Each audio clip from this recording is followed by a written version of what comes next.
आने वाले वक्त में विधानसभा और लोकसभा चुनाव एक साथ हो सकेंगे। हालांकि चुनाव आयोग ने इस विचार का स्वागत किया है, लेकिन ये भी सच है कि अगर ऐसा होगा तो कई स्तरों पर आर्थिक संसाधनों और समय की भारी बचत तो होगी ही, साथ ही विकास कार्यों को भी गति मिलेगी। हालांकि इस मामले में कुछ व्यवहारिक दिक्कतें भी हैं, जैसे अभी अलग अलग राज्यों की विधानसभाओं का कार्यकाल अलग अलग समय पर समाप्त होता है। चुनाव आयोग ने पूरे देश में विधानसभा और लोकसभा के चुनाव एक साथ कराए जाने के विचार का स्वागत किया है। आयोग के मुताबिक ये चुनाव सुधार की प्रक्रिया में महत्वपूर्ण कदम होगा।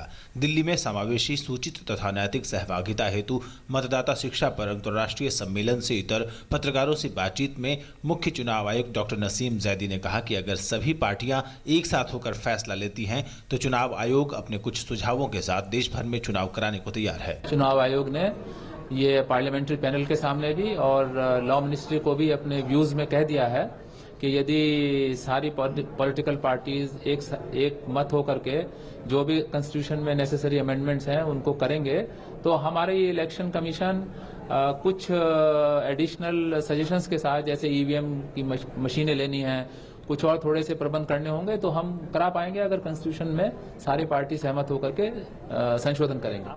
उन्होंने कहा कि ऐसे चुनाव कराने में कुछ अतिरिक्त जरूरतें होंगी, जैसे कि अतिरिक्त ईवीएम मशीनें और मशीनरी अगर ये दी जाती हैं तो आयोग एक साथ चुनाव कराने को तैयार है।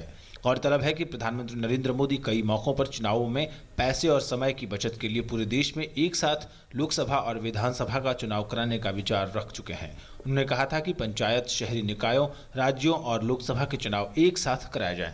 पीएम के इस विचार के बाद कानून मंत्रालय ने चुनाव आयोग से इस पर राय मांगी थी, जिस पर आयोग ने सकारात्मक जवाब सरकार को दे दिया है। पीएम के विचार के बाद पिछले दिनों राष्ट्रपति प्रणब मुखर्जी ने भी इस पर सहमति की मुहर लगाई।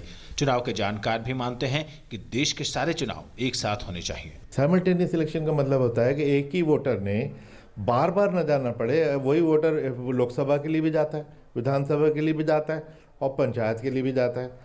वो एक ही बार जाए। 3 मशीन, मैं केनिया में इलेक्शन ऑब्जर्वर था, वहाँ 7 इलेक्शन एक साथ थे, तो होने को तो हो सकता है। भारत जैसे लोकतंत्र में हर साल कुछ न कुछ राज्यों में विधानसभा या फिर स्थानीय निकायों के चुनाव होते रहते हैं। इनका सीधा असर राजकाज पर पड़ता है। सरकार केंद्र की हो या राज्यों की सत्तारूढ़ पार्टी हो या विरोधी, सभी चुनावों के मूड में लगातार उलझे रहते हैं। बार बार चुनाव होने से न केवल आर्थिक खर्च बढ़ता है, बल्कि सरकारी मशीनरी, खासकर स्कूल कॉलेजों में पढ़ाई प्रभावित होती है और अर्धसैनिक बलों की चुनावी तैनाती से आंतरिक सुरक्षा पर भी असर होता है।